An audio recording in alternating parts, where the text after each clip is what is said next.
தமிழோடைய பெருமைகளை எல்லாம் நிறைய பேர் நிறைய விதங்கள்ல சொன்னாங்க. ஆனா தமிழுக்கு இருக்கக்கூடிய ஒரு தனித்துவமான பெருமை, நாம தமிழை எப்படி வாழ வைக்க முடியும், தமிழரால் என்ன செய்ய முடியும் தமிழுக்காக அப்படின்னு யோசித்து பார்த்தால் ரொம்ப ரொம்ப கொழுமையான ஒரு விஷயம். சக தமிழர்கள் கிட்ட தமிழ்ல பேசுறதுக்கு நமக்கு ஒரு மாதிரி இருக்கும். நம்ம ஒரு வேற்று கிரகவாசி போல அவன் பார்ப்பான். இதே நிலை மற்ற மொழிக்கு இல்லை. இத்தனைக்கும் அது தமிழுக்கு பின்னாடி வந்த மொழிகளா இருக்கும்.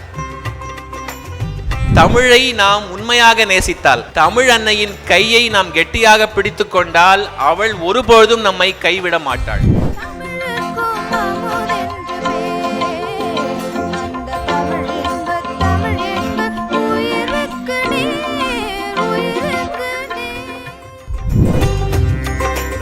நாம் பிறந்த மரபு சார்ந்து நமக்கு அமைந்திருக்கக்கூடிய தாய்மொழி என்பது நம்முடைய அன்னையைப் போல நமக்கு எப்போதும் நிலையான அடையாளமாக அமையக்கூடியது. உலகத்திலேயே நமக்கான பெருமை என்னவென்றால், இந்த உலகத்தின் மிக பழமையான மொழி, எல்லா மொழிகளுக்கும் தாயாக அமைந்து அத்தனை மொழிகளையும் பிரசவித்து இன்றைக்கும் தன் சீரிழமை குறையாமல் நமக்கெல்லாம் உலக அரங்கிலே பெருமை தேடி தந்து கொண்டிருக்கின்ற அற்புதமான மொழி தமிழ் மொழி. அந்த தமிழ் மீது கொண்ட ஆர்வம், அதை மக்களிடத்திலே, குறிப்பாக மாணவ செல்வங்களிடத்திலே இன்னும் ஆழமாய் பரவச் செய்ய வேண்டும் என்கிற நோக்கம், இவைதான் 12 ஆண்டுகளாக இந்த சித்திரை கலை விழாவை உயிர்ப்போடு இயக்கி கொண்டிருக்கிறது. அப்படிப்பட்ட இந்த கலை நிகழ்வினை நம் அனைவருடைய அழைப்பின் பேரில் இன்றைய தினம் சிறப்பிப்பதற்காக வருகை தந்திருக்கக்கூடிய சிறப்பு விருந்தினர்கள் ஒளியேற்றி வைத்து இந்த நிகழ்வை துவங்கி தர வேண்டும் என்று அன்போடு கேட்டுக்கொள்கின்றோம். மதிப்பிற்கினிய தமிழ் ஆளுமை மகாகவி பாரதியினுடைய வழித்தோன்றல் எங்கள் அன்பிற்கினிய திரு நிரஞ்சன் பாரதி ஐயா அவர்களையும், இன்றைக்கு தமிழ் உலகம் அறிந்த தமிழ் ஆர்வலராக, தமிழ் பேச்சாளராக, இளைஞர்களிலே ஒரு மிகச்சிறந்த நம்பிக்கையாக திகழ்ந்து கொண்டிருக்கின்ற திரு முத்துக்குமரன் அவர்களையும் இந்த விழா அரங்கத்திற்கு ஒளியேற்றும் வைபவத்திலே கலந்து கொள்ள அன்போடு அழைக்கின்றோம்.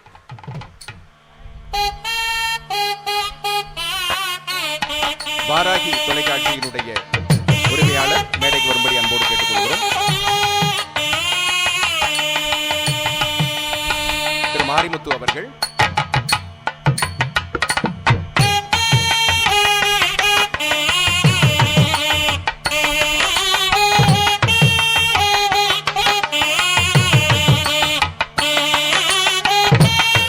மகாகவி பாரதி என்கின்ற ஆளுமை தமிழுக்கு செய்திருக்கின்ற பெரும் தொண்டு என்பது அந்த சிறிய வயதிலே அவர் வழங்கியிருக்கின்ற மிகப்பெரிய மொழி கொடை. இன்றைக்கும் கூட அவரை பற்றி வியக்க வியக்க வியக்க குறையாமல் அந்த வியப்பு இருந்து கொண்டே இருக்கிறது என்றால், அந்த குறுகிய காலத்திற்குள் தனக்கு வழங்கப்பட்ட மிக மிக மிக சொற்பமான வாய்ப்புகளோடு அந்த மனிதன் வாழ்ந்த வாழ்க்கை எத்தனை அற்புதமானது என்பது நம்மை சிந்திக்க வைக்கிறது. அப்படிப்பட்ட ஒரு பெரும் மனிதன் இந்த நாட்டைச் சேர்ந்தவன், இந்த மாநிலத்தைச் சேர்ந்தவன், என் மொழியைச் சேர்ந்தவன் என்று சொல்லிக் கொள்வதே நமக்கு பெருமையாக இருக்கிறதே. அவர் என் குடும்பத்தைச் சேர்ந்தவர், நான் அவர் குடும்பத்தின் வழித்தோன்றல் என்று சொல்லிக் கொள்ளுகின்ற எத்தனை பெரிய பாக்கியம் அவருக்கு கிடைத்திருக்கிறது. தமிழை நேசிக்கின்ற ஒவ்வொருவரையும் அந்த பந்தத்தால் பொறாமைப்பட வைக்கின்ற எங்கள் அன்பிற்கினிய சகோதரர், தன்னிடத்திலே தன்னுடைய பரம்பரை சொத்தாய் வந்து சேர்ந்திருக்கிற அந்த பைந்தமிழ் மொழியினுடைய கூறுகளை இயன்ற அளவிற்கு அடுத்த தலைமுறைக்கு கொண்டு போய் சேர்த்து விட வேண்டும். ஏனென்றால் பாரதி எந்த சொத்தையும் சேர்க்கவில்லை தமிழை தவிர, அதையும் கூட தனக்கென்று வைத்துக் கொள்ளவில்லை. அவர் வழியிலே வந்தவர் தன் தமிழ் நேசிப்பை, தமிழ் ஆற்றலை, தான் அறிந்த தமிழ் நுட்பங்களை ஒரு நல்லாசானாக, நல்ல கவிஞனாக, நல்ல பேச்சாளராக, நல்ல எழுத்தாளராக தமிழ் கூறும் நல்லுலகத்திற்கு தாராளமாய் வழங்கி கொண்டிருக்கிறார். அவர் இந்த விழாவிற்கு வந்தது எங்களுக்கெல்லாம் பெரும் மகிழ்ச்சி. திரு நிரஞ்சன் பாரதி அவர்களை வாழ்த்துரை வழங்க அன்போடு அழைக்கின்றேன்.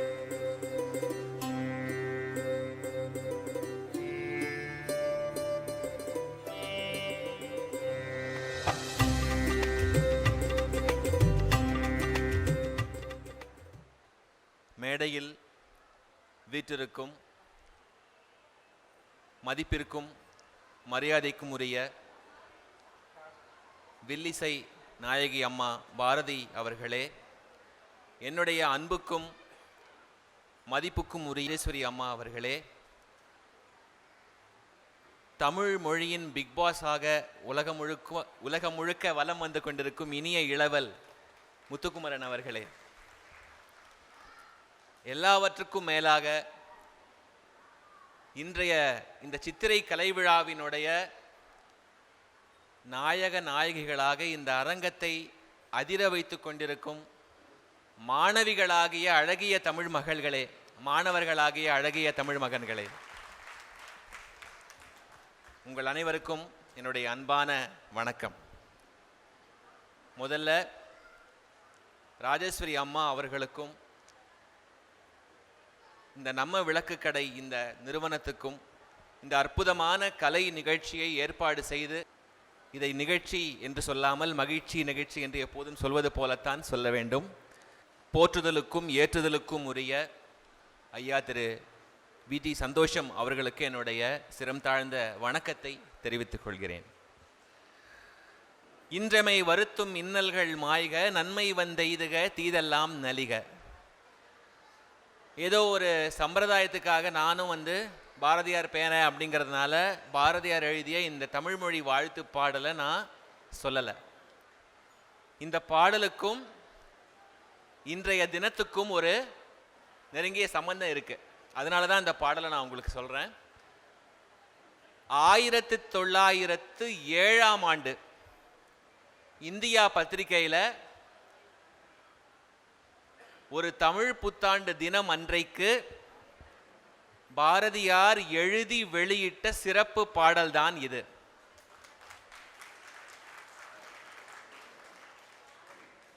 அதை இந்த தருணத்தில், இந்த நன்னாளில், தமிழ் புத்தாண்டு தினம் அன்றைக்கு, அதுவும் மாணவர்களாகிய உங்க முன்னிலையில் இந்த சித்திர கலை விழாவை ஒட்டி பகிர்ந்து கொள்றதுல நான் அளவற்ற மகிழ்ச்சி அடைகிறேன்.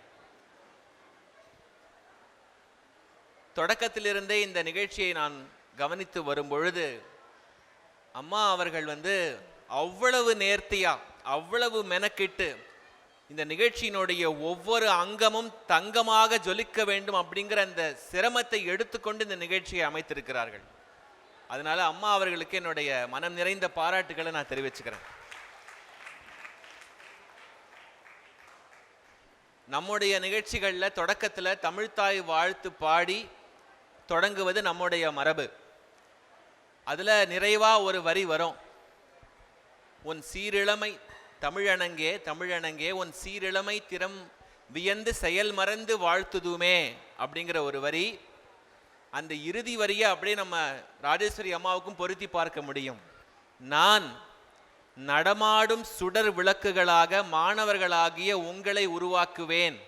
நீங்கள் அறிவால் விளங்கி இருக்க வேண்டும், அறிவால பிரகாசமாக இருக்க வேண்டும், தமிழ் அறிவால பிரகாசமாக இருக்க வேண்டும் என்பதனால இந்த போட்டிகளை அவங்க ரொம்ப சிறப்பாக நடத்தியிருக்காங்க.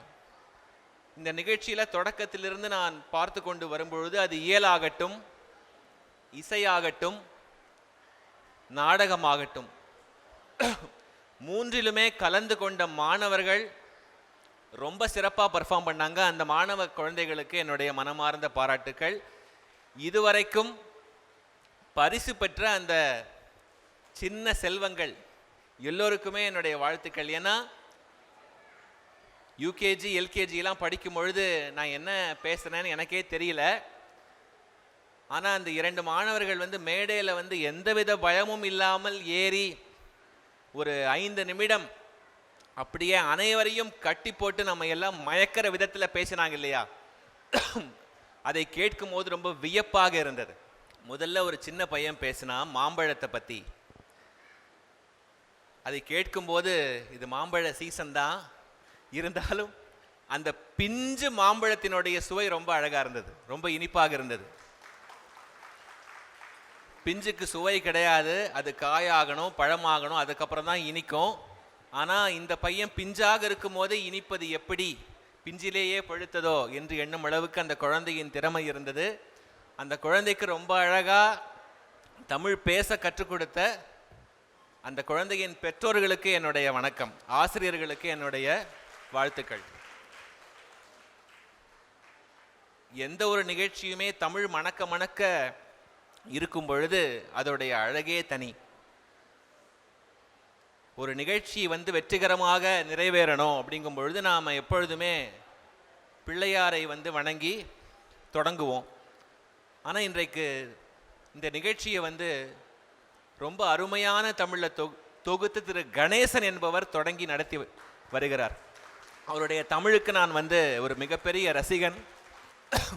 அவரை நிறைய நிகழ்ச்சிகளில் நான் பார்த்துருக்கேன். அவருடைய அழகான தமிழ் இந்த நிகழ்ச்சிக்கு ஒரு ஆகச்சிறந்த பலம்.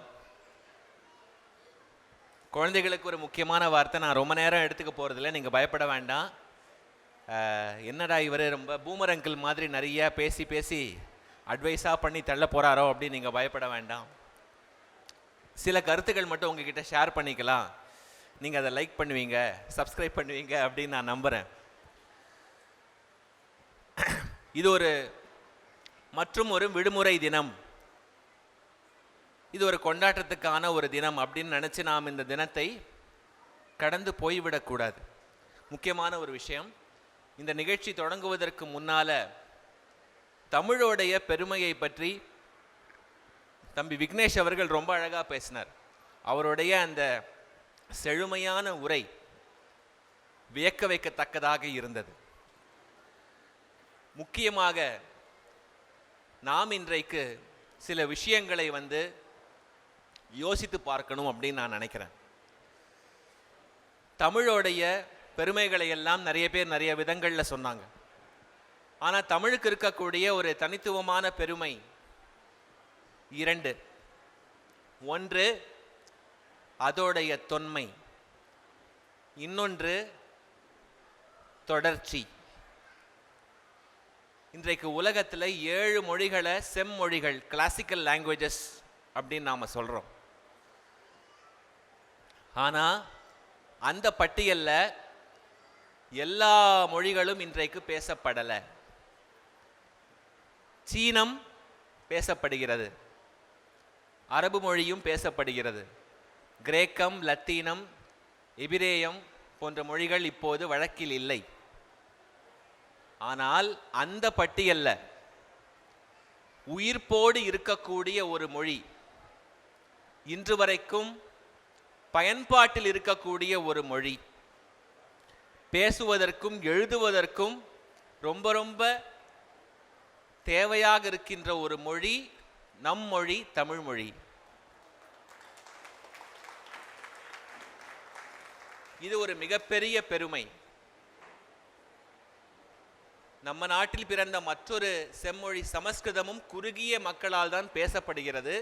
அது ஒரு மந்திர மொழி என்று சற்றே மாற்றம் கண்டுவிட்டது. ஒரு காலத்தில் அது ஒரு செம்மொழியாக இருந்தாலும் இன்றைக்கு தமிழ் அளவுக்கு அது பயன்பாட்டில் இல்லை என்பது உண்மை. தொன்மை, தொடர்ச்சி, இந்த 2 பெருமைகளை மட்டும் தெரிந்து வைத்துக் கொண்டிருந்தால் போதுமா அப்படின்னு பார்த்தா இல்லை. நாம காலத்தோடு பொருந்தி தமிழை மேலும் மேலும் தகவமைத்துக் கொள்கிறோமா என்பது மிக முக்கியமான ஒரு கேள்வி. நாம தமிழை எப்படி வாழ வைக்க முடியும்? ஒரு தமிழரால் என்ன செய்ய முடியும் தமிழுக்காக அப்படின்னு யோசித்து பார்த்தால் நிச்சயமாக நம்மால் செய்ய முடியும். நாம முதல்ல நம்முடைய வீடுகளில் சக மனிதர்கள் கிட்ட தமிழில் பேசணும், வேற எந்த மொழியும் கலக்காமல். நிறைய பேர் இந்த மாதிரி தமிழில் பேசணும்னா உடனே தூய தமிழ், செந்தமிழ்னு நினச்சிக்கிறாங்க. நாம் வீட்டுக்குள்ளே வந்து பாகுபலி திரைப்படம் மாதிரி பேச முடியாது. அது அந்த படத்துக்கு சரி. பொன்னியின் செல்வன் மாதிரி நம்ம வீட்டில் அப்பா அம்மா கிட்ட பேச முடியுமா? அம்மா எனக்கு ஒரு தட்டு இட்லி கொணர்ந்துதா அப்படின்லாம் பேச முடியுமா? நான் அப்படி சொல்லலை. இயல்பாக நீங்கள் பேசும்போதே தமிழில் பேசலாமே. ஃபோன் பண்ணு, என்னை கூப்பிடு அப்படி சொல்லலாமே. இப்போ வந்து நிறைய அந்த பண்ணுங்கிறதே ஒரு தனி லாங்குவேஜாக, தனி மொழியாக வந்துருச்சு. கிராஸ் பண்ணு, ஃபோன் பண்ணு, கால் பண்ணு, எஸ்எம்எஸ் பண்ணு, வாட்ஸ்அப் பண்ணு, இப்படி சொல்லிக்கிட்டே போகலாம். இன்னும் மோசமாகி வாக் பண்ணு, டாக் பண்ணு, இதெல்லாம் வந்துருச்சு. டாக் பண்ணு அப்படின்னு சொல்கிறதுக்கு பதிலாக பேசுன்னு அழகான தமிழ் நம்மக்கிட்ட இருக்கே. வாக் பண்ணுன்னு சொல்கிறதுக்கு பதிலாக நடன்னு சொல்லலாமே. இந்த சின்ன சின்ன விஷயங்கள் நாம் நம்முடைய வீட்டிலிருந்து தொடங்கணும். வெளியில் போகும்போது கூட நான் அப்படி தான் பண்ண ஆரம்பித்தேன். ஆரம்பத்தில் எனக்கும் அந்த பயம் இருந்தது. ரொம்ப ரொம்ப ரொம்ப கொடுமையான ஒரு விஷயம். சக தமிழர்கள்கிட்ட தமிழில் பேசுகிறதுக்கே நமக்கு ஒரு மாதிரி இருக்கும். நம்மை ஒரு வேற்று கிரகவாசி போல் அவன் பார்ப்பான். இதே நிலை மற்ற மொழிக்கு இல்லை. இத்தனைக்கும் அது தமிழுக்கு பின்னாடி வந்த மொழிகளாக இருக்கும். ஆனால் அவங்க தாய்மொழியை அவங்க அவ்வளோ பத்திரமாக பார்த்துக்கிறாங்க, நேசிக்கிறாங்க. ஆனால் நாம் அதை பேசுறதுக்கு தயங்குறோம். அது முதல்ல உடைச்சா தமிழ் தன்னால வாழும். வீட்டில் தமிழ் வாழ்ந்தால் நாட்டில் நிச்சயம் தமிழ் வாழும். அதில் எந்தவித மாற்று கருத்தும் இல்லை. நாம நம்முடைய பழம்பெருமைகளை எந்த அளவுக்கு தெரிந்து வைத்திருக்கிறோமோ அதே போல தமிழினுடைய உண்மையான வரலாற்று பெருமைகளை நாம் தெரிஞ்சுக்கணும். போலியான பெருமைகளை தெரிந்து கொள்ளக்கூடாது. எழுத்தாளர் ஜெயமோகன் அவர்கள் அதை நிறைய சொல்கிறார். இன்றைக்கு வாட்ஸ்அப் மூலமாக, ஃபேஸ்புக் மூலமாக, இன்ஸ்டாகிராம் மூலமாக நிறைய தகவல்கள் தமிழ் மொழி பற்றி, தமிழ் இனம் பற்றி, தமிழ் பண்பாடு பற்றி வருது. பெரும்பாலும் அதில் பொய் இருக்கிறது. நம்முடைய உண்மையான பெருமைகள் என்ன?